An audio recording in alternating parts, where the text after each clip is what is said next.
السلام عليكم ورحمة الله وبركاته. الحمد لله وبه نستعين.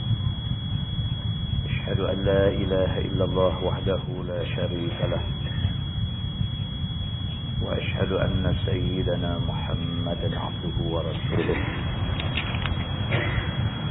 ونصلي ونسلم على هذا النبي الكريم سيد المرسلين وعلى آله وصحبه أجمعين. أما بعد، أيها المؤمنون اتقوا الله، أوصيكم وإياي بتقوى الله، فقد فاز المتقون. Muslimin dan muslimat, mudah-mudahan dirahmati Allah Subhanahu wa taala. Di dalam sebuah hadis riwayat daripada Abi Zaid Usamah bin Zaid bin Harithah maula Rasulullah sallallahu alaihi wasallam wa hibbihi wa bani hibbihi radhiyallahu anhuma qala arsalat bintun nabi sallallahu alaihi wasallam anna ibni qad ihtudira fashhadna فأرسل يقرئ السلام ويقول إنا لله ما أخذ وله ما أعطى وكل شيء عنده بأجل مسمى فلتصبر ولتحتسب. فأرسلت إليه تقسم عليه ليأتينها. فقام النبي صلى الله عليه وسلم ومعه سعد بن عبادة ومعاذ بن جبل وأبي بن كعب وزيد بن ثابت ورجال رضي الله عنهم. فرفع إلى رسول الله صلى الله عليه وسلم الصبي فأقعده في حجره ونفسه تقعقع ففاضت عيناه. فقال سعد يا رسول الله ما هذا؟ فقال النبي صلى الله عليه وسلم هذه رحمة جعلها الله تعالى في قلوب عباده، وفي رواية في قلوب من شاء من عباده، وإنما يرحم الله من عباده الرحماء أو كما قال متفق عليه. Hadis ini riwayat daripada Usamah bin Zaid bin Harithah. Usamah adalah hamba kepada Nabi sallallahu alaihi wasallam. Dan Usamah bin Zaid serta bapa dia Zaid bin Harithah ini dua-dua pun anak angkat Nabi. Mula-mula bapa dia Zaid bin Harithah anak angkat Nabi. Lepas itu bila Zaid dapat anak, dia bagi nama anak dia Usamah. Nabi ambil Usamah pula jadi anak angkat lagi sekali. Jadi sama ada pak dia Zaid bin Harithah ataupun dia Usamah bin Zaid, kedua-duanya pun anak angkat Nabi sallallahu alaihi wasallam. Dia meriwayatkan hadis ini. Usamah bin Zaid meriwayatkan hadis ini. Kata dia arsalat bintun Nabi sallallahu alaihi wasallam anna ibni qad ihtudira fashhadna. Salah seorang daripada anak perempuan Nabi sallallahu alaihi wasallam telah mengirim seorang utusan untuk jumpa Nabi sallallahu alaihi wasallam kerana nak bagi tahu kepada Nabi bahawa cucu dia sedang nazak, sedang dalam keadaan sakit nak mati.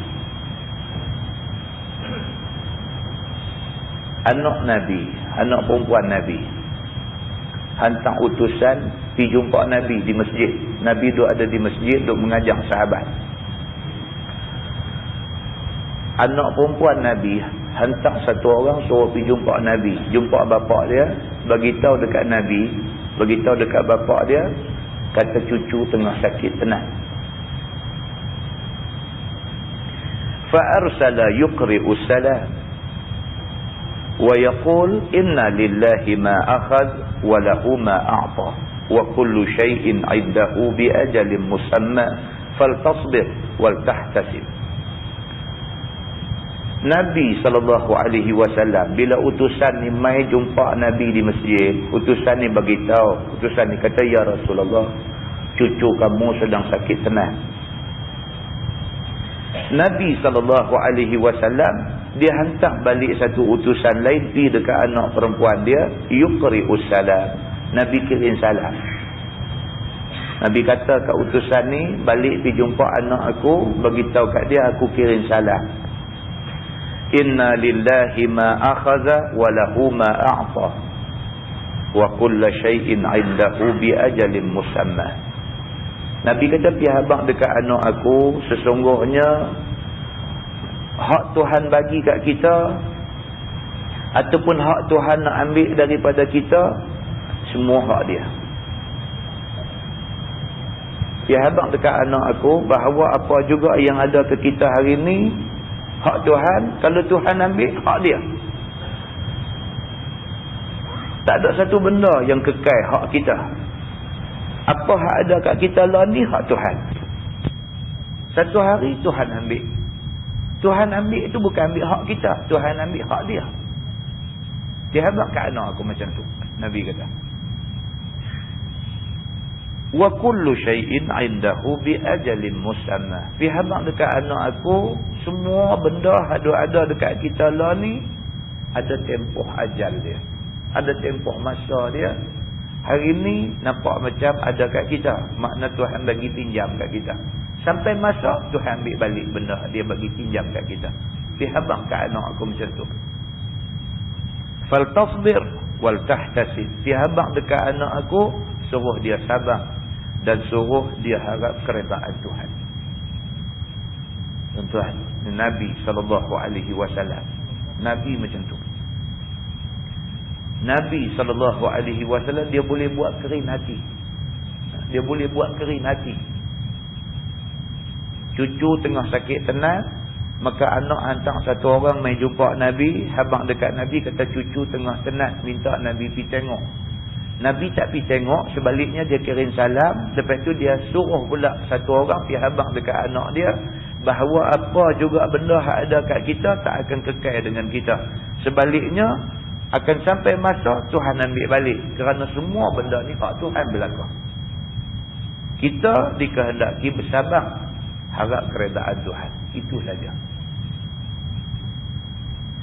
Fa arsalat ilaihi tuqsimu alaihi la ya'tiyannaha.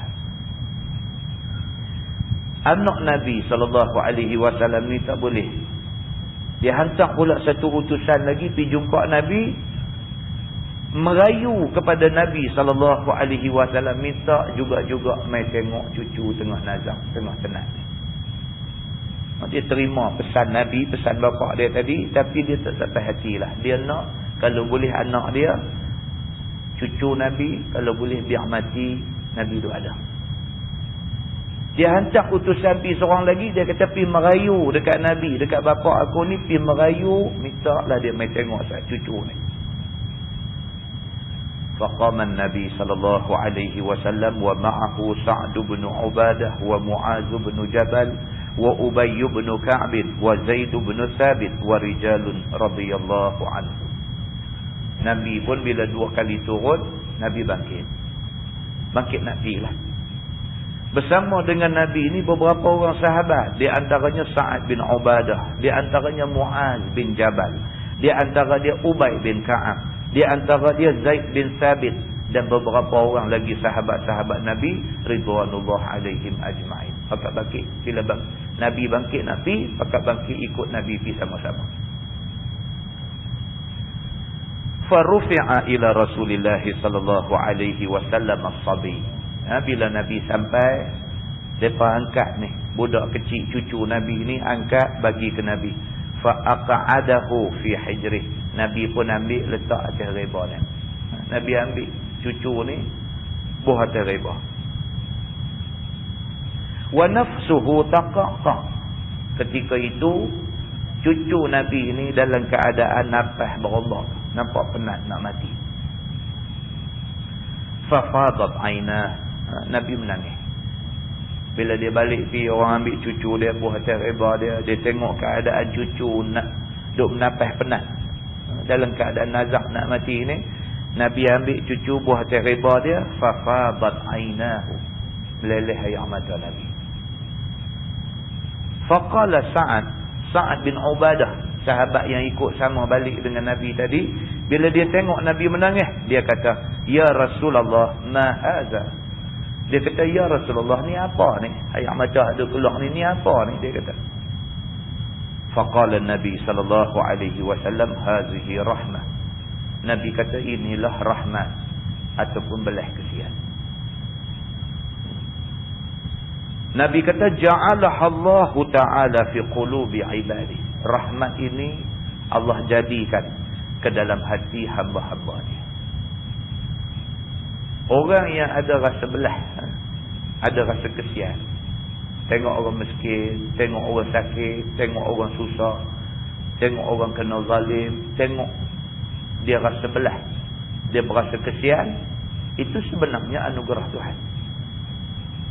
Kerana ada orang yang Tuhan tak bagi perasaan rahmah ni, Tuhan tak bagi, maka dia tengok orang miskin, dia tengok orang susah, dia tengok orang sakit, dia tengok orang kena zalim, kena naya, dia tengok tak ada apa saja, tak ada berasa tersentuh hati, tak ada berasa apa, dia tengok lagu macam tak ada apa-apa macam tu.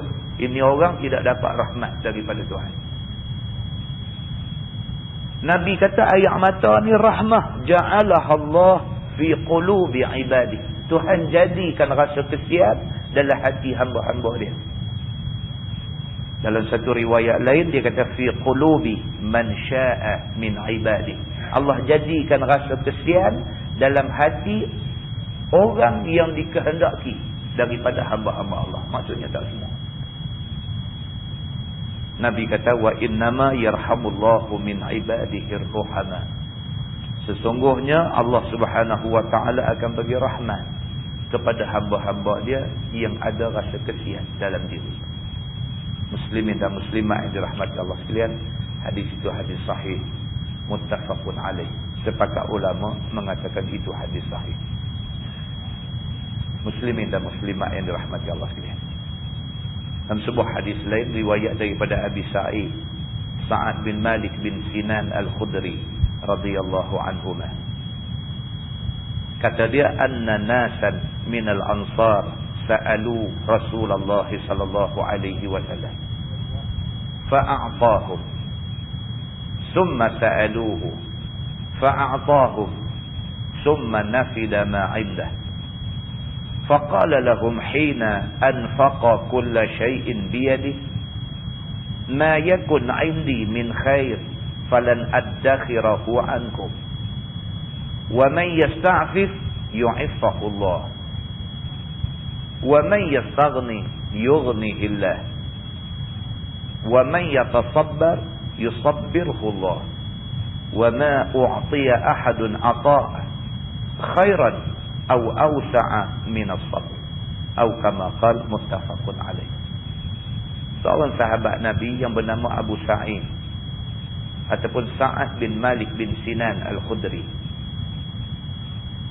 dia menceritakan, kata dia, sesungguhnya sekumpulan orang Ansar duk minta sedekah kepada Nabi sallallahu alaihi wasallam.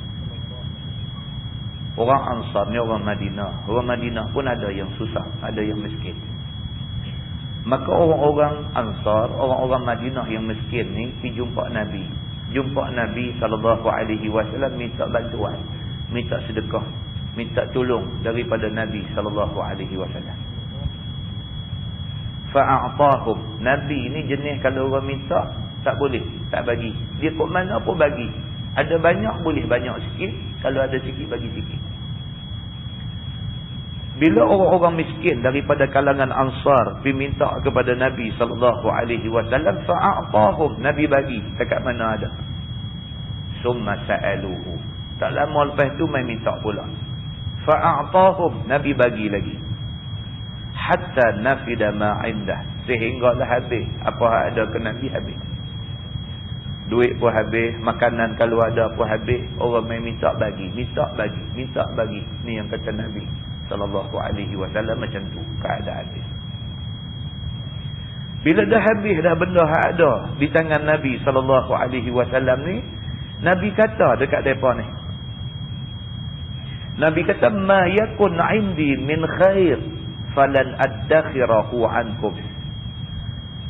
Nabi kata, apa juga kebaikan, apa juga harta, apa juga makanan, apa juga benda yang ada dekat aku, tak ada aku simpan sikit pun, melainkan aku bagi ke hampa semua. Dah bagi sekali, mai minta lagi. Bagi sekali, mai minta lagi. Bagi, mai minta lagi. Habis. Ada ke Nabi ni habis. Bila habis, Nabi kata dekat mereka ni. Nabi kata, kalaulah ada apa-apa kebaikan dekat aku. Kalau hari ni aku masih ada duit. Kalau hari ni aku masih ada makanan. Kalau hari ni aku masih ada benda yang boleh bagi ke hampa, tentu aku bagi. Aku tak akan simpan benda yang aku boleh bagi ke orang. Nabi kata macam tu. Tetapi Nabi kata, wa man yasta'fif yu'iffahullah. Nabi kata, tapi ingat, Nabi kata, barang siapa yang boleh jaga diri dia daripada meminta-minta, Allah akan jaga dia. Nabi kata, wa man yastaghni yughnihillah. Barang siapa yang boleh jaga diri dia sehinggakan dia rasa diri dia kaya walaupun dia miskin. Waman, Nabi kata, waman yastaghni, barang siapa yang kaya. Maksudnya barang siapa yang boleh rasa diri dia kaya. Maksudnya siapa yang boleh rasa dia tak perlu minta tolong dekat orang, yughnihillah, Tuhan akan bagi dia kaya. Takat-takat susah sikit-sikit boleh duk pekin, boleh duk tahan, pekinlah. Jangan pergi minta kat orang. Bila minta dekat orang ni, dia jatuh ayak muka, maruh jatuh. Nabi kata, siapa yang boleh jaga, tunjuk seolah-olah dia kaya. Bukan kaya raya. Tunjuk seolah-olah dia tak perlu pertolongan orang. Tunjuk macam dia ada benda yang cukup. Allah akan cukupkan dia. Allah akan bagi kekayaan pada dia. Sekurang-kurangnya, kaya maruh, kaya kehormatan diri. Orang tahu kata dia susah, tapi tak pernah minta tolong ke orang. Orang hormat. Begitu. Wa man yatasabbar yusabbirhu Allah. Nabi kata, siapa sabar, Allah akan menambah kesabaran dia. Wa ma u'tiya ahadun ata khairan aw awsa' min as-sabri. Nabi SAW kata, dan tidaklah diberi kepada seseorang itu satu pemberian, melainkan pemberian yang paling baik ataupun pemberian yang paling besar ialah kesabaran. Anugerah paling besar Tuhan bagi ialah anugerah kesabaran. Boleh sabar dalam semua keadaan, itu anugerah paling besar yang Allah Subhanahu wa taala bagi ke siapa-siapa. Muslimin dan muslimat yang dirahmati Allah sekalian, mudah-mudahan kita ambil akibat daripada dua hadis yang kita baca ini.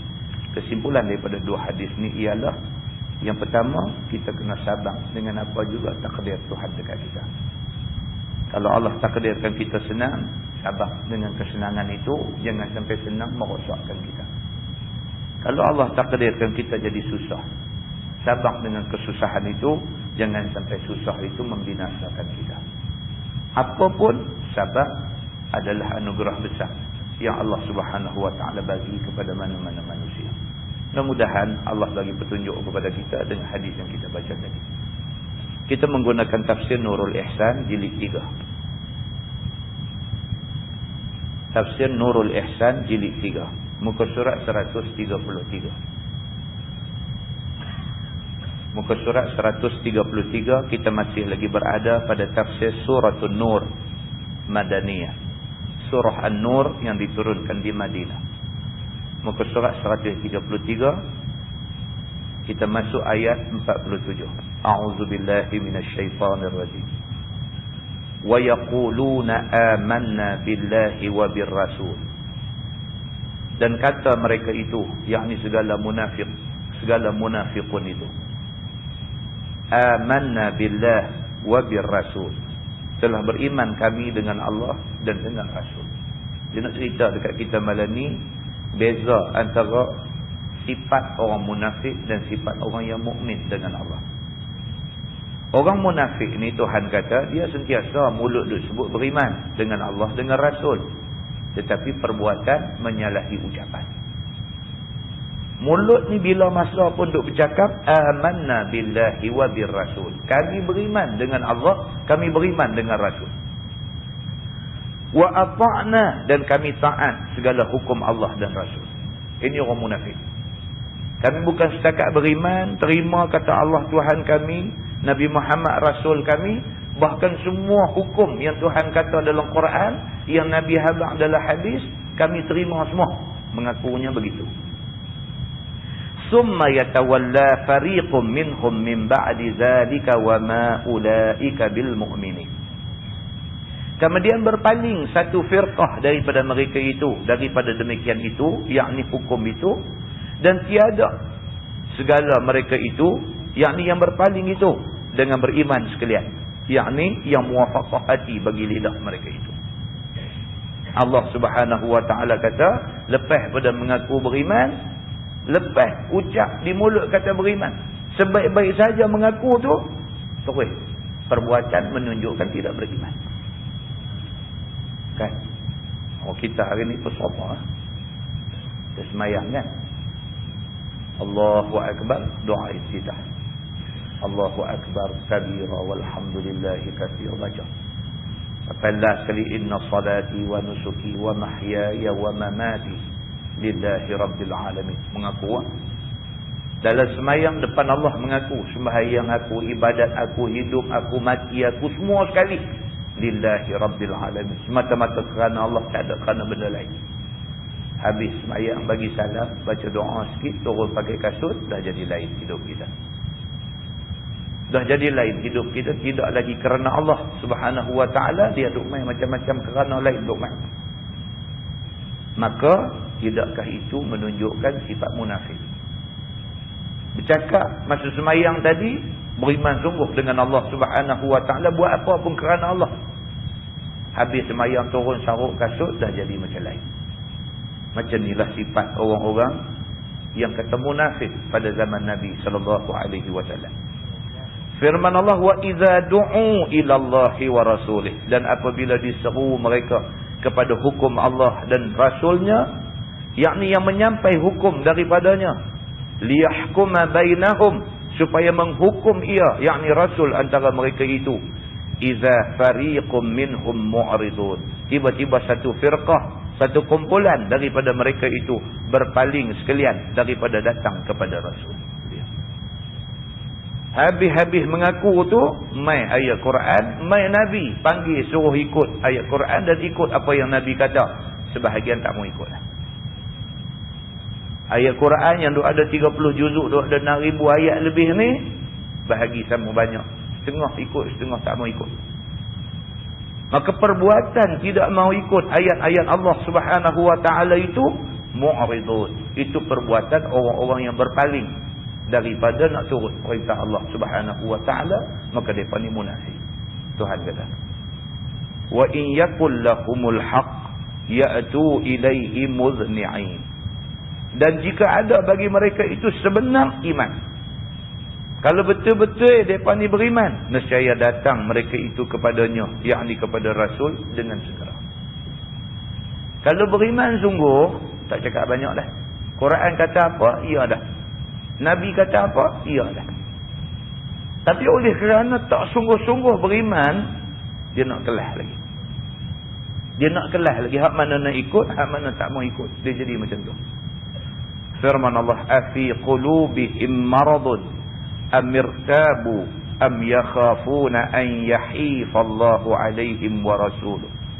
Adakah pada segala hati mereka itu sakit kufur, ataupun syak mereka itu pada nabinya, ataupun takut mereka itu bahawa zalim Allah atas mereka itu dan Rasulnya pada hukum mereka itu? Tiada begitu. Allah Subhanahu wa ta'ala kata, pasal apa yang jadi macam tu? Pasal apa yang duk buat latah, saat nak beriman, saat tak mau, saat nak ikut Quran, saat tak mau, saat terima Allah sebagai Tuhan, terima Nabi Muhammad sebagai Nabi, saat lagu duk nak buat bantah dan sebagainya. Pasal apa hak duk jadi macam tu tu? Adakah pada segala hati mereka itu sakit kufur? Tuhan kata mereka ni adakah dalam hati mereka ni sebenar-benar ada kufur? Ataupun syak mereka itu pada Nabi. Ataupun mereka ni tak kufur. Cuma tak apa nak boleh terima Nabi Muhammad ni Nabi. Ataupun takut mereka itu bahawa zalim Allah dan Rasul atas mereka itu. Ataupun mereka takut kalau ikut Islam, Islam nanti buat zalim mereka. Adakah duk ingat macam tu? Takut nak laksana hukum Islam. Pasal apa? Takut pun lagi tangan dia kena potong. Takut nak laksana hukum Islam. Takut pasal apa? Takut saat lagi dia yang kena kejam. Takut nak laksana hukum Islam. Takut pasal apa? Takut pun saat lagi dia kena sebat kerana minum arak. Kalau kerana tu, maka hampa nak tolak sebahagian daripada ayat-ayat Quran. Kerana tu hampa nak tolak sebahagian daripada ayat-ayat Allah Subhanahu wa ta'ala, maknanya hampa munafik. Dalam hati hampa ada kufur. Tuhan kata. Kerana hampa duk takut kot Quran dengan hadis ni makan diri hampa. Hampa duk takut kot sekali lagi kalau laksana kehendak Quran dengan hadis ni, hampa duk rasa nak terkenanya hampa. Maka kerana tu hampa tolak sebahagian Quran dan tolak sebahagian hadis Nabi. Kalau itu sifat yang ada dalam diri, maka itu sifat munafik. Tuhan kata macam tu dalam Quran. Firman Allah, bal ulaika humuz zalimun. Tetapi bermula mereka itulah yang zalim sekalian dengan berpaling daripada hukum Allah. Orang yang tak mau nak ikut hukum Allah, tak mau nak laksana hukum Allah ni, Tuhan kata zalim. Zalim. Ada kuasa, ada segala-galanya, boleh kalau nak laksana saja, tak mau laksana, zalim. Pasal apa? Pasal dia tahu tindakan dia menolak hukum ni boleh menyebabkan dia kena dera dengan Allah esok. Dia biar pergi nak kena dera pun kena pergi, aku tak mau buat. Dia zalim ke atas diri sendiri. Dia biar diri dia kena dera dengan Allah Subhanahu wa ta'ala. Firman Allah, innama kana qaulal mu'minin idza du'u ila Allah wa rasulih liyahkuma bainahum an yaqulu sami'na wa ata'na. Hanya perkataan orang mukmin apabila diseru mereka kepada hukum Allah dan Rasulnya itu, supaya dihukum antara mereka itu, bahawa berkata mereka itu sami'na wa ata'na, telah dengar kami dan telah taat kami bagi hukum Allah dan Rasulnya. Sebaliknya orang yang beriman, kalau betul-betul beriman, dia tak ada nak ding-dong, tak ada. Kalau Tuhan kata wajib, jalan. Kalau Tuhan kata haram, dia bubuh titik, dia tak pergi. Dia tak langgar setapak sejengkal boleh tak pergi. Pasal apa? Pasal Tuhan kata haram. Kalau ini sikap ada dalam diri dia, jelas dia orang beriman dengan Allah Subhanahu wa ta'ala. Wa ulaika humul muflihun. Dan bermula sekalian mereka itulah yang dapat kemenangan sekalian dengan syurga dan lepas daripada neraka. Siapa yang ambil sikap sami'na wa ata'na, dia selamat daripada kena masuk neraka, syurga tentu tempat dia. Firman Allah Subhanahu wa ta'ala, wa man yuti'illaha wa rasulah wa yakhshallaha wa yattaq. Dan barang siapa yang taat, yakni ikut Allah dan Rasulnya, dan takut dia akan Allah Subhanahu wa ta'ala, dan pelihara akan dia dengan taatnya, fa ulaika humul faizun. Bermula mereka itulah yang dapat kemenangan sekalian dengan syurga. Itu dia. Allah Subhanahu wa ta'ala kata, siapa yang taat Allah dan Rasul, ikut lagu Allah dan Rasul kata, wa yakhshallah, dan dia takut Allah Subhanahu wa ta'ala, takut sungguh-sungguh. Tuan-tuan pernah dengar sahabat-sahabat Nabi, orang yang betul-betul beriman. Tak ada lah orang yang lebih beriman daripada generasi sahabat. Kita lah ni dengar orang sebut nama Allah, dengar gitu hal aja lah, tak ada apa-apa. Siapa di kalangan kita hari ni bila dengar orang sebut nama Allah pucat muka? Siapa? Tak ada apa. Sahabat-sahabat Nabi ridwanullah alaihim ajma'in, mereka ni tak boleh dengar orang sebut nama Allah terus gementak hati, muka jadi pucat lesi. Takut kepada Allah Subhanahu wa ta'ala, nampak takut tu pada muka. Kita hari ni duk main semayang 5 waktu di masjid, duk main mengaji, duk main apa, dia tak main tu, takut tu tak main. Bila kita baca ni ayat-ayat yang cerita tentang cerita sahabat-sahabat Nabi takut kepada Allah ni, boleh baca ialah. Kalau kita muhasabah balik diri kita, kita tak pi. Makam tu kita tak pi. Heran dia tak takut. Takut ni duduk di mulut aja. Duduk di mulut aja. Kata hang buat. Hang tak takut kat Tuhan. Kita kata kat kawan tu, hang tak takut kat Tuhan. Kita sendiri pun tak ada takut kat Tuhan. Tak ada takut. Kan kalau jadi orang perempuan tak pakai tudung, tahu mai satu orang lelaki-lelaki ajnabi ke rumah dia, mai jumpa terserempak dia tak pakai tudung, macam mana keadaan dia? Tak ada apa, lenggang ngongeng pergi ambil gelumung sembai atas kepala gitu aja. Tak ada aku kata nampak satu lelaki-lelaki ajnabi terlihat dia dalam keadaan tak pakai tudung, kok muka nak jadi pucat takut? Tak ada. Kita hari ni pun bukan tak ada dosa kita buat daripada kita celak mata pagi sampai nak pejam mata tidur. Takkan tak ada satu dosa kita buat. Selepas kita terbuat benda yang merupakan dosa tu, macam mana perasaan kita? Tak ada apa buat. Habis dengar Allah sallallahu alaihi wasallam tadi. Begitu aja. Tak ada aku nak pucat muka tu, tak ada. Muslimin dan muslimat yang dirahmati Allah sekalian. Tapi orang yang sebenar-benar beriman, kata Allah Subhanahu wa taala, ialah orang yang taat Allah dan taat Rasul, wa yakhshallah, dan dia takut kepada Allah Subhanahu wa taala sebenar-benar takut. Fa ulaika humul faizun. Mereka inilah orang-orang yang berjaya. Yang ni berjaya lepas daripada neraka dan berjaya masuk ke dalam syurga Allah Subhanahu wa taala. Firman Allah, wa aqsamu billahi jahda aymanihim. Dan bersumpah mereka itu, yakni orang-orang mukmin, orang yang beriman bersumpah dengan nama Allah, akan sungguh-sungguh sumpah, la in amartahum la yakhrujunna. Jika engkau suruh mereka itu dengan perang, sesungguhnya hendaklah keluar mereka itu. Qul la tuqsimu, kata olehmu bagi mereka itu, jangan kamu sumpah. Ta'atun ma'rufah, taat yang baik bagi Nabi SAW itu lebih baik daripada sumpah kamu itu, yakni yang tiada kamu benar itu. Sebahagian daripada sahabat Nabi ini sampai bersumpah depan Nabi.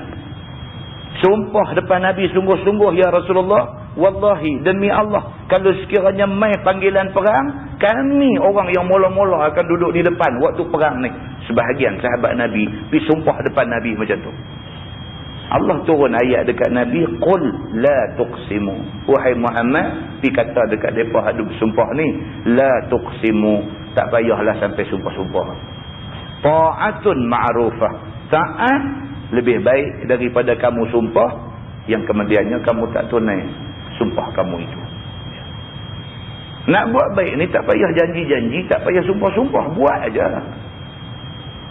Itu sebab dalam sebuah hadis Nabi SAW, Nabi kata orang yang kuat bernazar adalah orang yang bakhil. Nabi kata orang yang kuat bernazar, ini orang yang bakhil. Nabi kata, kalau saja-saja dia tak puasa sunat, dia nak nazar dulu, bila dah benda tu jadi wajib baru dia nak puasa. Ini orang kedekut. Tak payah nazar. Kalau kita nak buat satu kebaikan, tak payah nazar. Puasa sunat Isnin Khamis. Tak payah nazar kata, kalau sekiranya aku dapat benda ni, aku nak puasa 3 hari. Tak payah nazar. Banyak amalan sunat boleh duk buat. Nak buat saja. Tak payah janji. Tak payah sumpah-sumpah. Bila janji, bila sumpah, esok tak boleh buat, berdosa. Sahabat Nabi pun nak tunjuk kata semangat kuat di depan Nabi ni. Terus di depan Nabi bersumpah billah dengan nama Allah. Jahda aymanihim, dengan sumpah yang sungguh-sungguh. Kalau sekiranya lepas ni jadi perang, kami tentu punya keluar duduk depan sekali. Allah kata dekat Nabi, wahai Muhammad, pihak bangkat mereka, tak payahlah sampai sumpah-sumpah. Buat benda baik ni, buat saja. Tak payah sumpah-sumpah janji kuat-kuat, tak payah. Takut kuat lagi, sumpah-sumpah tak terbuat.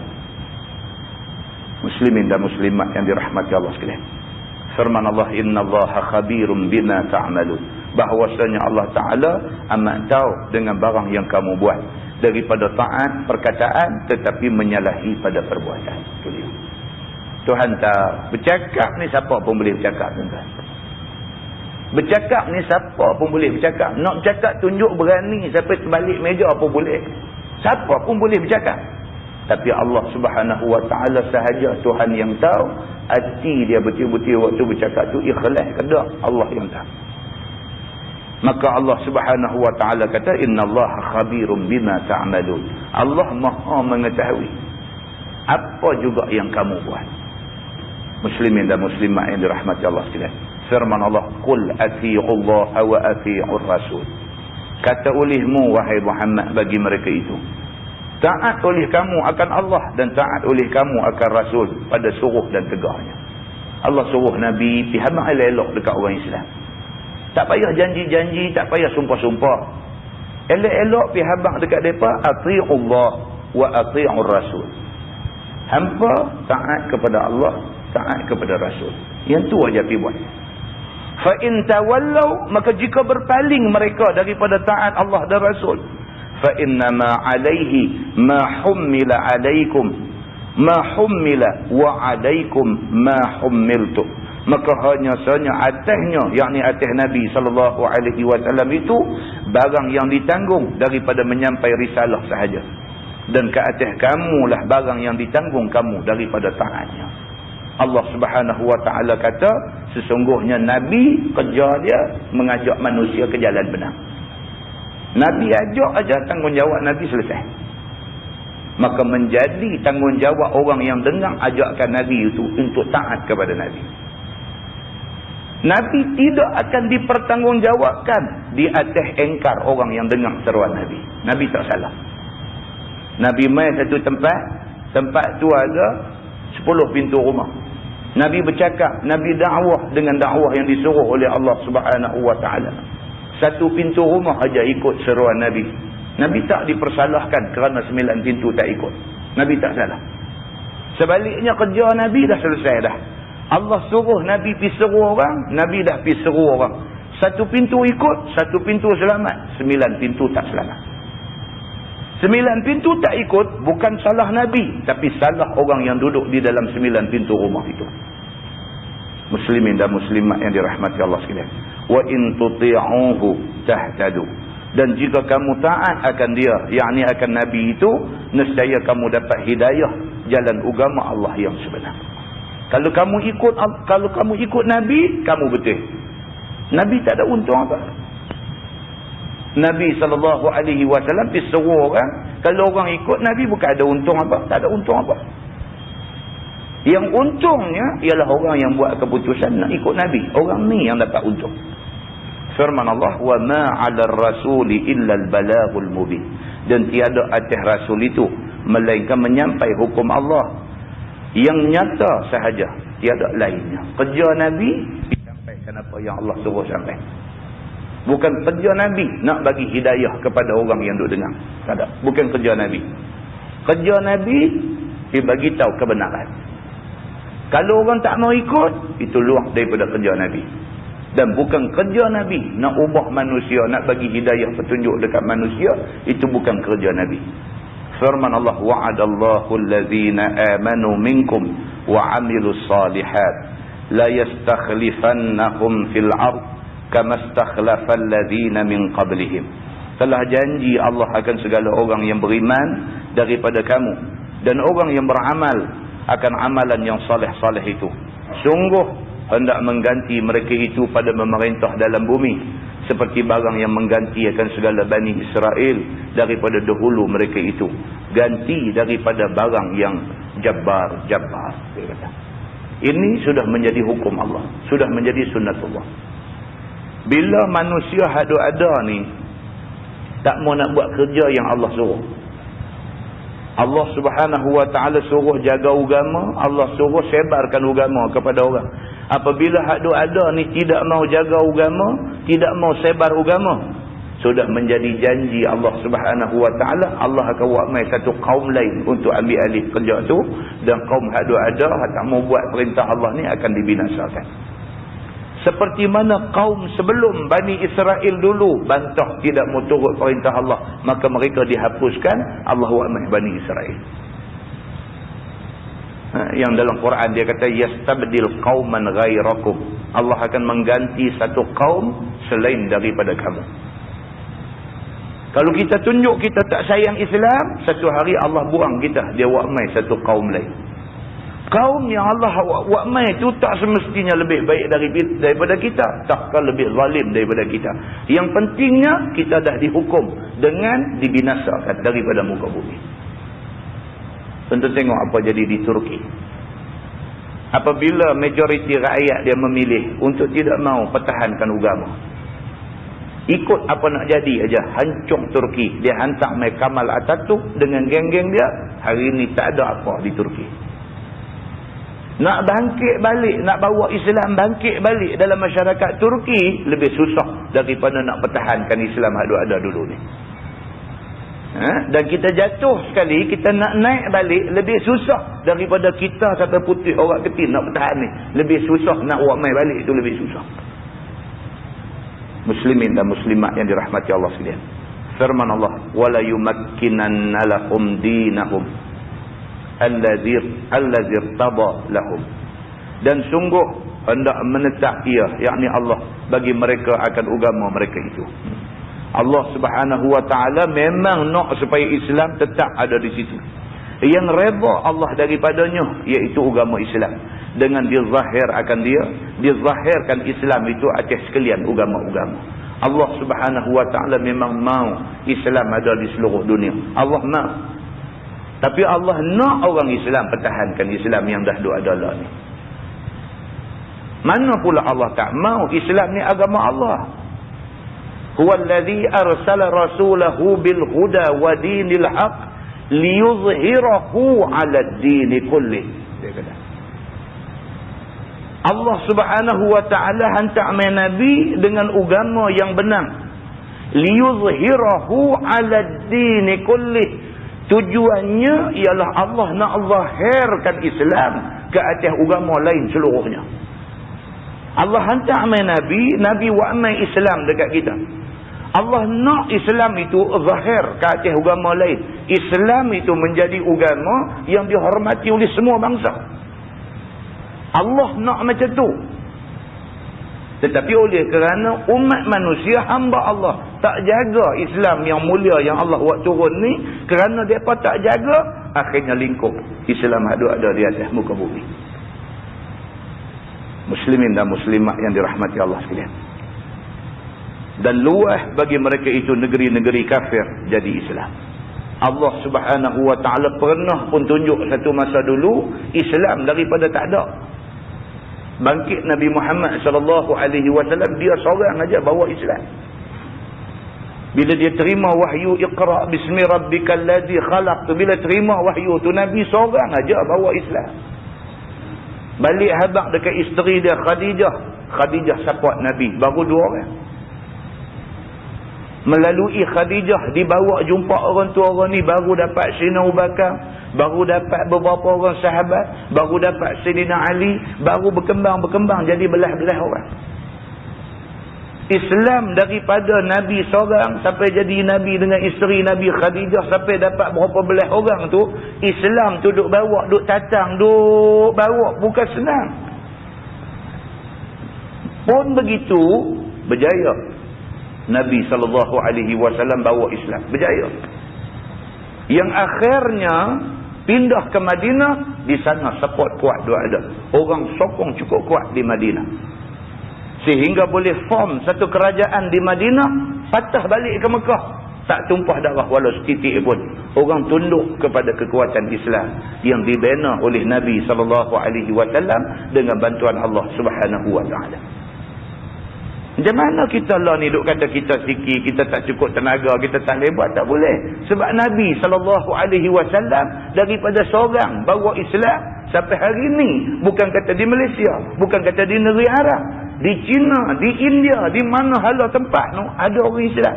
Bukan setakat ada, bahkan bilangan orang Islam di China lebih ramai daripada bilangan orang Islam di Malaysia.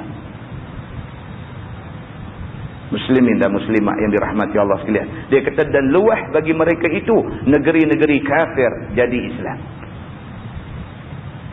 Kita ni duduk di Malaysia, kalau tak pernah pergi mana, kita pelik lah bila tengok lain daripada muka Melayu jadi Islam ni, kita pelik.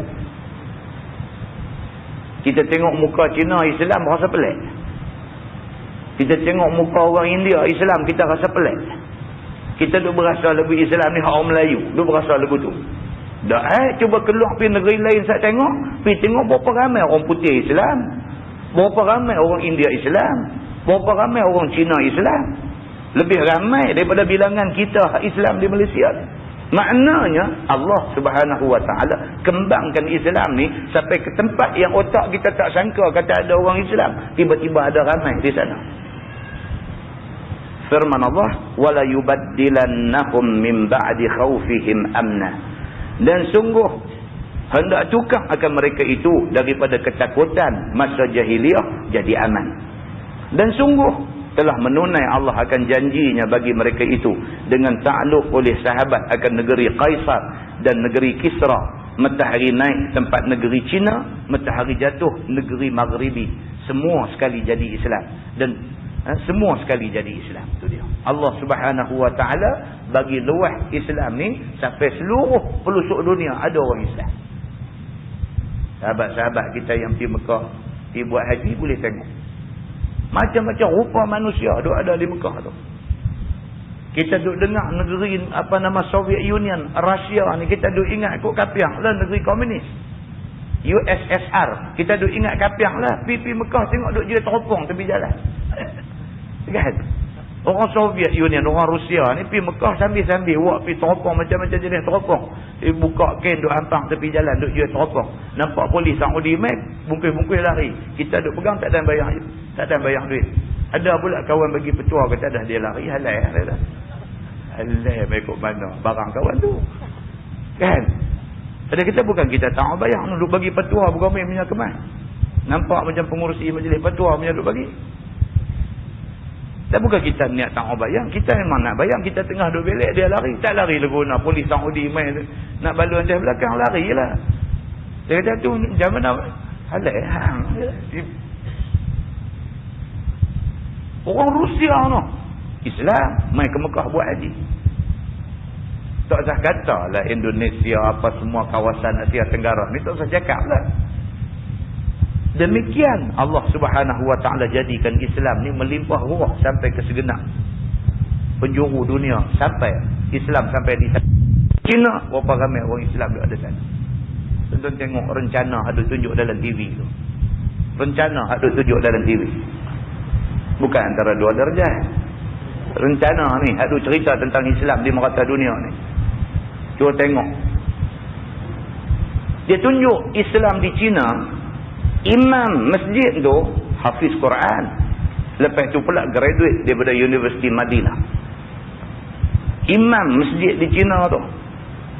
Tengok muka macam Cina hadut jual sayuk kita sini lah. Tapi Islam. Bukan setakat Islam. Hafaz Quran. Bukan setakat hafaz Quran. Mengaji di Madinah. Bawa balik ijazah daripada Madinah. Ayat muka jernih. Cakap Arab ni macam kita cakap Melayu. Muslimin dan muslimat yang dirahmati Allah sekalian. Islam sampai ke depan pintu rumah dia. Dan puji Allah Subhanahu Wa Taala atas mereka itu dengan firman Allah, ya'budunani la yusyrikuna bi syai'ah. Maka sembah mereka itu akan aku. Tiada syirik mereka itu dengan aku. Tuhan bangga dengan orang-orang duduk di negeri-negeri yang depa ni minoriti Islam. Allah bangga dengan depa ni. Allah bangga dengan orang Islam yang ada di Afrika.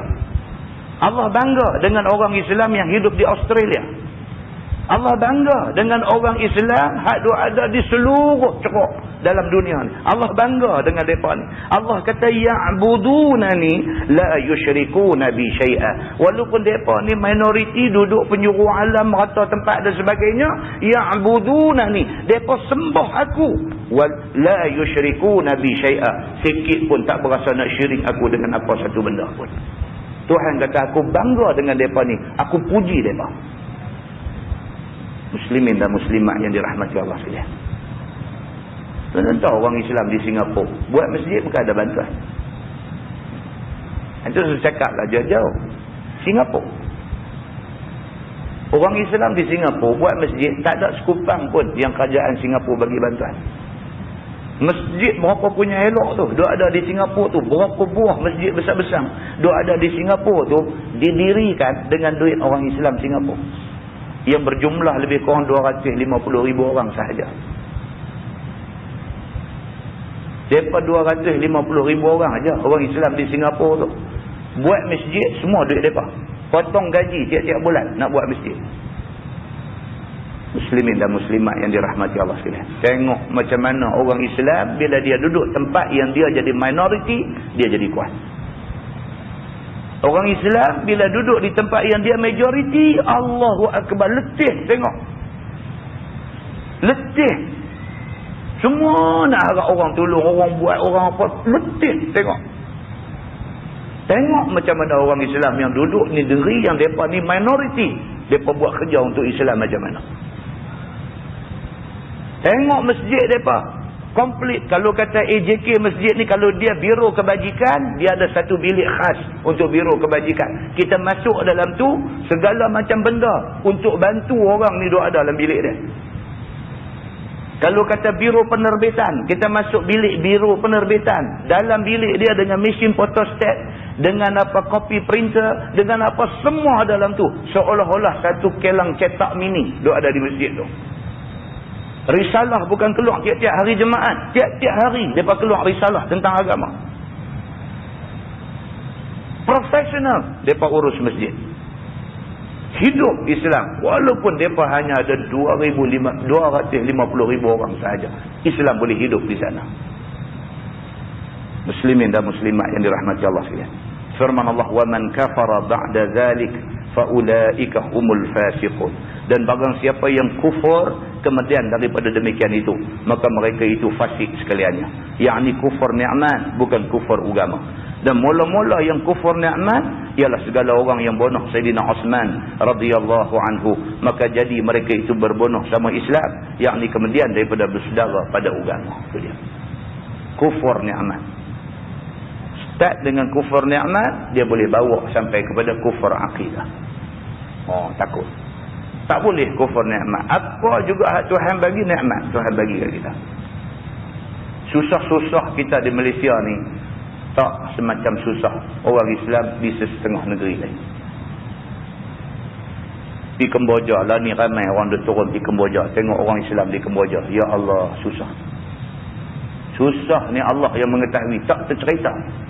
Orang yang pi balik mai, dia cuba nak cerita. Dia kecewa.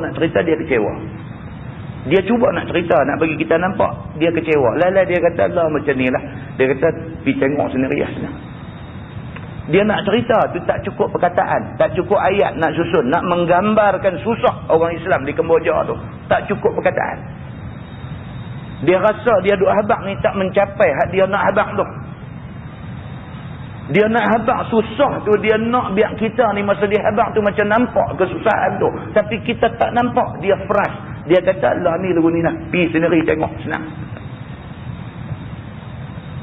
Ramai ni, orang kita Dr. Harun Din duk turun pergi apa semua, duk tolong buat masjid bagi kat mereka. Ni raya haji turun pergi duk buat sembelih korban di sana dan sebagainya. Betul-betul kita nak rasa sembelihan korban yang kita buat ni dihargai, buat di sana. Buat di sini tak rasa benda tu dihargai, tu tak rasa. Kita tak tahu nak bagi kat siapa daging korban. Tak tahu nak bagi kat siapa. Bos dalam bakul motor tu pusing sampai habis minyak satu tangki. Tak tahu nak bagi kat siapa. Pergi rumah dia ni nampak lagu macam susah sikit sehingga Assalamualaikum kata, ni dia nak bagi daging korban. Allah, dia kata saya pun buat juga 2 panggung. Dia pun buat 2 panggung. Kita duk termangu-mangu atas motor tu. Tak boleh nak bagi. Nak pergi kat siapa ni? Hak korban di masjid, korban bawah pokok sawah, belakang rumah bawah pokok sawah, merata duk buat korban ni. Tuan-tuan, di sana nak dapat sekong korban, Allah yang mengetahui. Pergi buat korban di sana, sembelih apa semua, rebuih buat masak sekali saja nak makan ramai-ramai seronok. Kita ni pergi makan, tak habis tu, kita panggil mereka suruh angkat talam tu. Talam hak mereka angkat tu, dia pegang hormon, tak ada 5 minit habis. Cekok. Muslimin dan muslimat yang dirahmati Allah, yang boleh gambarkan betapa mewahnya kita di sini. Orang Islam di India berkenjah tuan-tuan, hafaz Quran ni punya ramai duk ada di India. Madrasah macam-macam duk ada di India tu, madrasah SAR India punya. Berlambak tu ada di India tu, SAR, Sekolah Agama Rakyat di India tu, berlambak tu ada. Mengaji sampai peringkat, sampai ilmu ni cukup hebat. India tuan-tuan, mengaji agama di India ni macam kita dulu mengaji pondok lah. Bukan ada satu cita-cita masa depan, tak ada. Kira pergi betul-betul nak mengaji ilmu. Pergi mengaji pondok dulu ni bukan ada satu cita-cita esok keluar nak jadi mudir madrasah al-ibtidaiyah apa, tak ada. Kira pergi mengaji tu habuan ilmu kita, habuan kita nak hidup. Balik buat kerja kampung. Ikhlas lah, pendek katanya mengaji tu ikhlas. Di India, hak kita 15 tahun, 20 tahun dulu mereka lah ni. Mengaji tu semata-mata ilmu kerana Allah. Dah hafaz Quran dah pun bukan ada kerja. Nak kerja pun tak ada. Itu masalah dia, nak kerja pun tak ada. Susah ni sampai rumah tak ada. Siapa dapat du'wah titi, itu dah kira alhamdulillah. Dia syukur pada Allah dapat du'wah titi. Hak ramai ni di kaki 5 kedai tu, itu rumah dia. Malam ni depan pintu kedai ni, malam esok tak tahu depan pintu. Tengok tang mana dah. Lagu budak-budak duk main kerusi berirama tu. Bunyi muzik duk bunyi, berhenti muzik, siapa dah duk atas bangku, okey tak ada nak keluar. Macam tu keadaan depa nak dapat tempat tidur malam. Dan rumah mereka selimut aja. Bawah selimut itulah mak, bawah selimut tu ayah, bawah selimut itulah kak, abang, adik semua dua. Satu selimut. Satu selimut. Kita tak tergambar benda ni. So, tak ada depan kita. Tapi ada dalam dunia kita duduk lah ni. Ada. Syukur Tuhan bagi dekat kita. Macam yang kita duduk adalah. Syukur. Maka sudah tentu kita kena balas balik nikmat yang Allah Subhanahu wa taala bagi dekat kita ni, kita kena balas balik dengan taat kepada dia, taat kepada Allah Subhanahu wa taala, anugerah dia. Muslimin dan muslimat yang dirahmati Allah sekalian, wa aqimus salata wa atuz zakah wa atii'ur rasul la'allakum turhamun. Dan diri olehmu akan sembahyang, keluarlah olehmu akan zakat harta, dan taatlah olehmu akan Rasulullah pada suruh tegahnya. Mudah-mudahan kamu dirahmat akan kamu. Quran ni tuan-tuan, dia pujuk kita, dia suruh kita fikir, dia suruh kita tengok bagi jauh-jauh sikit, dia pujuk kita, dia kata tolonglah, dia kata kenang apa yang Tuhan bagi dekat kamu ni, taatlah dekat Tuhan. Minta tolong taat dekat Tuhan. Jangan bantah Tuhan. Jangan duk bercakap yang cakap tu dengar macam kita ni memandang rendah pada Tuhan. Jaga ni. Allah bagi dekat kamu ni, tolong taat dekat Allah. La tahsabanna alladhina kafaru mu'jizina fil ardi wa ma'wahumun nar wa la bi'sal masir. Jangan engkau sangka wahai Muhammad akan segala orang kafir itu meluput mereka itu akan azab kami pada bumi dengan lari daripadanya. Dan tempat kembali mereka itu neraka. Dan sejahat-jahat tempat kembali ialah neraka. Allah Subhanahu wa ta'ala kata dekat Nabi Muhammad, la tahsabanna allazina kafaru mu'jizina fil ardi. Wahai Muhammad, jangan duk ingat kata orang kafir, hadu bantah Tuhan atas muka bumi ni boleh lari daripada azab aku. Tuhan kata, jangan ingat orang yang duk derhaka aku lah ni, mereka boleh lepas daripada kena azab aku. Jangan ingat macam tu. Tak ada seorang pun yang derhaka aku yang boleh lepas daripada tindakan yang aku nak bagi kat dia. Jangan ingat kata mereka ni boleh menyorok di mana-mana sehingga kan esok cari tak jumpa untuk nak jatuhkan hukum azab. Jangan ingat macam tu. Sebaliknya, wa ma'wahumun nar, tempat mereka neraka. Tuhan kata, wala bi'sal masir, dan neraka adalah tempat yang paling tak elok untuk didiami oleh mana-mana manusia. Firman Allah, ya ayyuhalladzina amanu liyasta'zinkumul ladzina malakat aymanukum walladzina lam yablughul hulm minkum 3 marrat. Wahai segala orang yang mukmin, hendaklah minta izin akan kamu oleh mereka yang milik tangan kamu daripada hamba laki-laki dan perempuan, Dan mereka yang belum sampai akan balik daripada kamu, orang yang merdeka itu, pada 3 waktu. Ni pula dia nak main cerita lain pula. Dia nak cerita tentang adab pula. Ni nak cerita tentang adab. Allah Subhanahu wa ta'ala bagi ingat, Allah kata ada 3 waktu. Yang 3 waktu ni kita kena bagi orang yang duduk ada dalam rumah kita faham disiplin 3 waktu. Orang yang duduk dalam rumah kita ni, dia antaranya ialah hamba-hamba kita, baik lelaki-lelaki ataupun perempuan. Kalau hari ni kita kata orang gaji lah. Orang gaji dalam rumah kita, dia kena faham 3 waktu ni, 3 masa ni dia ada peraturan dia. Dan hendaklah bagi faham kepada anak-anak yang belum akil balik, belum cukup umur, bagi dia faham tentang 3 waktu ni. Dia kena faham, dia kena jaga 3 waktu, 3 masa ni dia kena jaga. Yakni dia kata maksud ayat itu suruh orang mukmin tegah hamba ataupun kanak-kanak daripada masuk atas mereka itu pada 3 waktu. Maksudnya ialah kita kena bagi ingat dekat anak-anak kita di rumah, bagi ingat dekat orang gaji kita ada di rumah, bagi ingat dekat semua orang ada di rumah kita. 3 waktu ni kena jaga, dia ada peraturan. Apa dia 3 waktu tu?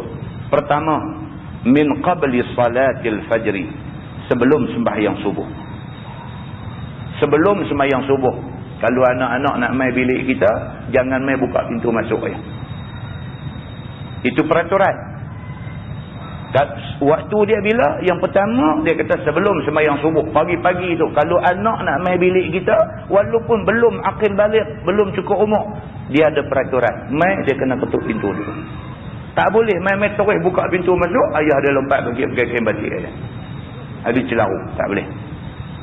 Tuan-tuan boleh bayang, benda yang macam ni pun Quran sebut. Dia yang tu lah.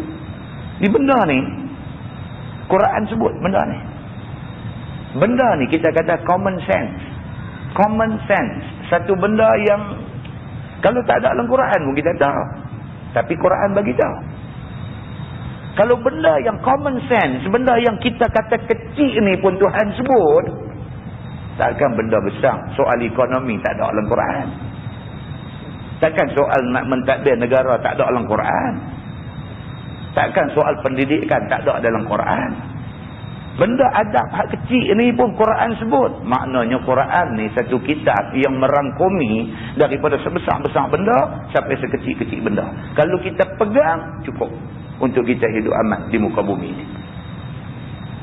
So, waktu yang pertama yang kita mesti disiplinkan orang yang ada dalam rumah kita, min qabli salatil fajri, sebelum sembahyang subuh. Waktu yang kedua, wahina tada'una thiyaba, ada ba dah tu. Wahina tada'una thiyabakum min adh-dhahirah. Waktu yang kedua iaitu ketika kamu buka kain kamu waktu zuhur kerana hangat. Waktu tengah hari. Kita buat kerja kampung. Kan? Pergi bendang buat kerja apa, pergi menebah apa ke semua. Tengah hari ini nak sembahyang lohok ni. Balik tengah hari ni, balik mula-mula sekali kita buat apa? Buka baju hangat tengah hari. Buka baju dululah baru buka kain. Kan dia sebut di sini ni, dia kata membuka kain ni maksudnya buka baju lah. Sampai di rumah tengah-tengah hari ni mula sekali buat apa? Buka baju gantung, lepas tu pergi hilang badan di tiang mana lah. Waktu tu dia kata mau jaga peraturan. Anak-anak apa semua ni mau duk jagalah, pergi duk buka pintu masuk, dia kata jerumuh tak tentu punca punya keadaan. Itu waktu dia kata waktu hangat dan waktu mak bapak kadang-kadang buka baju. Dia kata dan ketiga, waktu yang ketiga wa min ba'di salatil isya, daripada lepas sembahyang isya balik lagi. Balik tak lagi tak ada apalah, makan nasi apa semua, lepas tu kira nak dum lah. Masa tu tak mau main duk rompok pintu bilik masuk, tak tu punca tak nak. Kan takkan balik-balik lagi nak baca Nurul Ihsan pun. Kan bukan masa dia dah masa tu. Jadi masa tu dia ada benda lain nak buat. Benda tu dia tak mau siapa pergi main duk katuk pintu duk rompok masuk, tak nak. 3 masa ni mau duk jaga, dia kata. Salatu auratin lakum. Dia kata iaitu 3 aurat bagi kamu bagi buka kain, dia kata. Ini time, dia kata 3 time ni selalunya kain tu terbuka, dia kata. Sebelum subuh, waktu lohok, waktu panas balik tengah hari dengan balik isya sekejap lagi. Ini waktu dia panggil waktu buka kain. Salatu auratil lakum. Itu adalah 3 aurat bagi kamu. Yakni biasanya kamu buka kain. Dia kata. Begitu. Dan kata Ibnu Abbas, turun ini ayat sebab suruh Nabi SAW seorang budak nama Mudallaj panggil Umar bin Al-Khattab waktu Zuhur. Ayat ni turun ni pasal berlaku zaman Nabi. Nabi panggil satu budak, suruh dia pergi turut Sayyidina Umar panggil Maizah. Maka masuk budak ni dengan tiada minta izin. Maka lihat dia akan Umar atas kelakuan yang Sayyidina Umar tiada suka orang lihat akan dia. Dia tak abanglah kelakuan macam mana. Dia pergi, dia terus rempuh masuk. Jadi dia betul. Dia pun mulut macam O, Sayyidina Umar mulut macam U. Dia terkejut dulu tu. Apa hang ni kata main rempuh masuk aja? Baik, maka lihat dia akan Umar atas kelakuan yang Sayyidina Umar tak suka orang lihat kepadanya. Maka berkhabar kepada Nabi SAW. Sayyidina Umar pun terus, lepas tu pergi jumpa Nabi, terus mengadu dekat Nabi. Sayyidina Umar kata, ya Rasulullah, apa punya budak dia main-main, dia terus lompat masuk. Aku pun terkejut kat dia, dia pun terkejut kat aku. Maka turun ayat ni. Firman Allah, laisa alaikum wala alaihim junahun ba'dahunna tawafuna alaikum ba'dukum ala ba'din. Tiada atas kamu dan tiada atas mereka itu, yakni atas hamba dan kanak-kanak itu dosa kerana masuk dengan tidak minta izin kemudian daripada segala waktu-waktu itu. Kalau sekiranya lain daripada 3 waktu tadi, masuk kalut-kalut ni dia kata tak jadi berdosa. Tapi pada waktu-waktu tadi, mau jaga lebih sikit. Mereka berkeliling atas kamu, berkhidmat setengah kamu atas setengah. Yakni lain daripada 3 waktu itu, tak mengapa berkeliling hamba dan kanak-kanak dengan tuannya dan orang-orang yang merdeka. Lain daripada 3 waktu tadi, tak apa. Anak nak main duduk di kaki ke, anak nak main duduk atas reba ke apa ke, lain daripada 3 waktu tadi, tak apa. Tapi dalam 3 waktu tu, jaga sikit. Kalau nak masuk, kalau nak apa pun, biar ada peraturan. Ketuk pintu dulu ke, bagi salam ke, apa-apa semua. Bunyi kata masuk, baru masuk. Ini peraturan dalam agama. Firman Allah, kadzalika yubayyinullahu lakum. Kadzalika yubayyinullahu lakumul ayat. Wallahu alimun hakim. Seperti demikianlah menyata Allah bagi kamu, wahai orang-orang yang beriman, akan segala ayat hukumnya. Itu pun hukum. Kita ni bila sebut hukum, kita duk baca hukum hudud aja. Dah, ni bab adab ni pun hukum. Pasal dia turun dalam Quran perintah ni, maka dia menjadi hukum. Hukum ni pun mesti dipatuhi. Dan Allah Ta'ala Tuhan yang amat ketahui dengan segala kerja makhluknya. Lagi amat hakim, bijaksana pada tadbirnya bagi mereka itu. Allah Subhanahu Wa Ta'ala Tuhan maha mengetahui, maha bijaksana. Maka Allah atur peraturan ni daripada sebesar-besar peraturan sampai sekecil-kecil peraturan. Allah atur semua sekali. Firman Allah, wa idza balagal atfalu minkumul hulm falyasta'zinu kama sta'zana alladhina min qablihim. Dan apabila sampai kanak-kanak daripada kamu itu akan umur balik, maka hendaklah minta izin mereka itu, seperti barang yang minta izin segala mereka yang dahulu daripada mereka itu, seperti orang yang merdeka yang besar-besar. Bila anak ni dah besar dah akil balik dah, dia nak masuk bilik kita, kok mana pun kena minta izin. Bila waktu pun kena minta izin. Anak besar dah ni, kok mana pun nak masuk dalam bilik kita orang tua ni, kena minta izin. Ni kepulak kita orang tua. Dah nak pergi rumah jiran kita, kena ada adab, kena minta izin. Kan kita di kampung mana ada peraturan tu semua. Kan bini kau tu tengah duk goreng kopok lekor bagus, tengok-tengok duk ada di meja lah.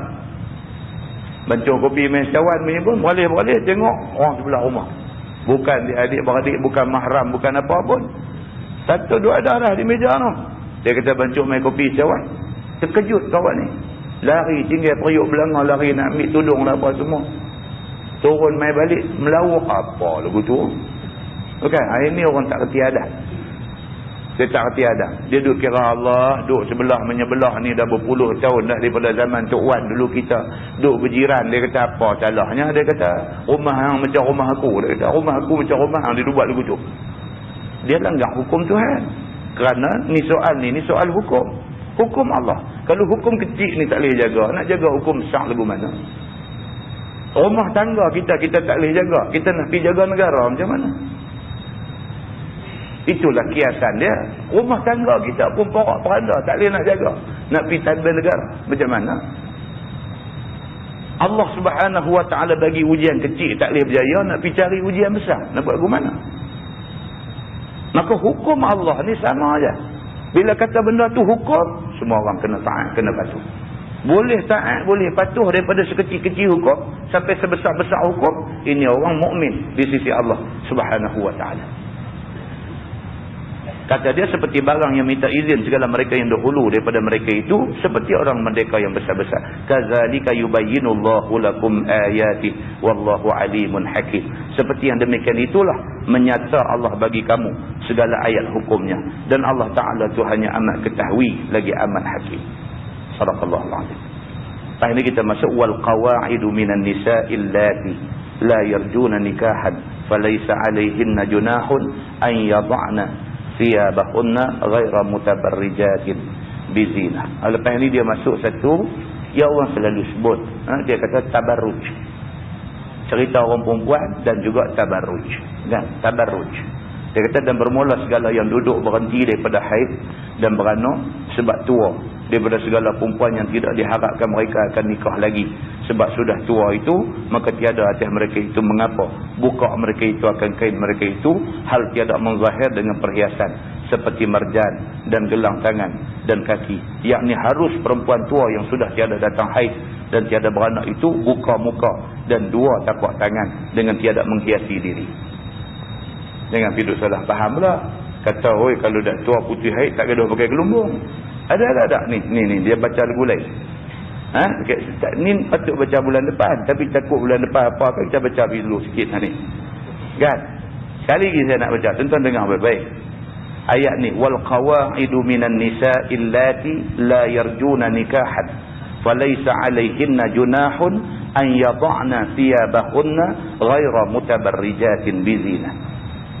Ni ayat nak cerita pasal orang perempuan yang dah tua dan bermula segala yang duduk, yakni yang dah berhenti daripada haid dan dah berhenti daripada beranak dengan sebab tua daripada segala perempuan yang tiada harap mereka itu akan nikah lagi. Ni nak cerita orang perempuan yang dah tua, dah putih haid, dah tak beranak, tak apa dah, sepatutnya tak ingat nak menikah dah. Orang yang macam ni sebab sudah tua itu, maka tiada atas mereka itu mengapa bahawa buka mereka itu akan kain mereka itu. Jangan baca tekat tu ya, turun pakai kasut balik lah. Nanti selalu dengar pergi habis. Dia kata tiada mengapa bahawa buka mereka itu akan kain mereka itu. Hal tiada menzahirkan dengan perhiasan seperti marjan dan gelang tangan dan gelang kaki. Boleh buka, tapi jangan sampai buka sampai nampak ni subang aduk pakai gelang apa semua. Jangan sampai nampak benda ni. Maknanya katum jugalah. Sampai subang pakai pun tak nampak, sampai gelang pakai pun tak nampak, tutup jugalah. Itu maksud dia. Yakni harus perempuan tua yang sudah tiada datang haid dan tiada beranak itu buka muka dan dua tapak tangan. Tak orang muda jugalah. Orang perempuan yang dah tua harus, dia kata, buka muka dan dua tapak tangan dengan tiada menghiasi diri. Dengan syarat tak menghiasi diri. Sama lah. Pasal apa dia kata macam ni? Pasal orang perempuan muda dalam Islam sebenar-benarnya digalakkan suruh pakai purdah. Itu maksudnya. Bagi hak perempuan yang dah tua, dah umur dah 6-70 dah, tak payah buat purdah lah. Lebuh pun mengelirukan orang. Kan orang duk ingat dia ni apa, Iran punya perempuan apa, buka-buka Allah macam tu tak gaduh-gaduh. Lepas dia bukan jadi fitnah pula. Tapi bagi hak perempuan muda yang dibimbangi rupa parah dia ni boleh jadi kacau orang, tutup itu lebih aula. Qaul dalam mazhab Syafi'i. Kalau sekiranya muka dia ni sampai jadi fitnah dekat orang, kan, sampai orang tengok pun jadi macam-macam, main dengan motor lain balik naik motor kawan lain kerana tengok dia ni, misalnya sampai jadi lagu tu, maka pakai purdah itu lebih afdal bagi dia. Kan? Dia main motor dia pakai intalet, dia pergi duragai motor kawan lain pasal mata duk tengok kawan. Kalau sampai lagu tu, pakai tu lebih afdal lah. So dia kacau orang. Dia kacau orang. Dan bagi kes orang perempuan yang dah tua, purdah tu tak payah, dia kata. Boleh buka. Boleh buka tu bukan boleh buka gelumbung. Boleh buka purdah. Tetapi tinggal muka dengan dua tapak tangan. Maksudnya apa? Maksudnya orang perempuan tua macam mana pun aurat tetap aurat. Itu maksud dia. Jadi dengan itu tertolaklah pendapat yang mengatakan orang-orang perempuan bila dah tua tak wajib tutup aurat. Tertolak pendapat itu dengan ayat yang kita patut baca bulan depan tapi dah terbaca malam ni. Kan? Ada gitu aja tuan-tuan. Kita nak bercakap ni, kalau nak lawan pandai bercakap, kita pandai ada lagi 10 orang lebih pandai daripada kita. 10 orang yang lebih pandai daripada kita tu ada 100 orang lebih pandai daripada dia. 100 orang yang lebih pandai daripada dia tu ada 1000 orang yang lagi pandai daripada semua. Dia tak habis lah kalau nak bercakap ni, nak kira siapa pandai bercakap menang. Tak ada siapa menang. Lagi ada orang pandai. Tapi Islam dia tak kira siapa pandai bercakap. Tak pandai bercakap pun tak apa. Dia faham ayat Quran, dia baca ayat Quran bagi orang faham cukup. Quran kok mana pun menang. 1000 orang kata tak mau, tapi hak seorang ni duk baca ni Quran, hak seorang baca ni menang. 1000 tu kalah. Ini Islam. Islam berdiri di atas hujjah, dan hujjah Islam ialah Quran dan hadis Nabi sallallahu alaihi wasallam. Dan mudah-mudahan Allah bagi taufik dan hidayah dekat kita semua, dan Allah tidak sesatkan daripada jalan kebenarannya. Yang baik itu daripada Allah, yang tidak baik silap saya. Kita tangguh dengan tasbih kafarah dan surah Al-Asr.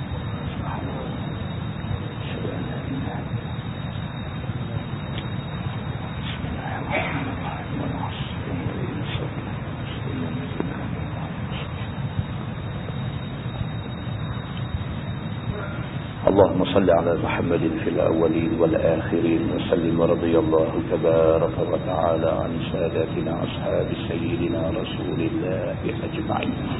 بسم الله الرحمن الرحيم. الحمد لله رب العالمين حمدا يوافي نعمه ويكافئ مزيده. يا ربنا لك الحمد كما ينبغي لجلال وجهك الكريم وعظيم سلطانك. رضينا بالله ربا وبالإسلام دينا وبمحمد نبيا ورسولا. اللهم افتح علينا فتوح العارفين وارزقنا فهم النبيين بجاه خاتم المرسلين. اللهم فقهنا في الدين وعلمنا التأويل واهدنا صراطك المستقيم. اللهم أرنا الحق حقا وارزقنا اتباعه وأرنا الباطل باطلا وارزقنا اجتنابه. اللهم اجعل جمعنا جمعا مرحوما وتفرقنا من بعده تفرقا معصوما. وصلى الله على محمد وعلى آله وصحبه وسلم والحمد لله رب العالمين. السلام عليكم.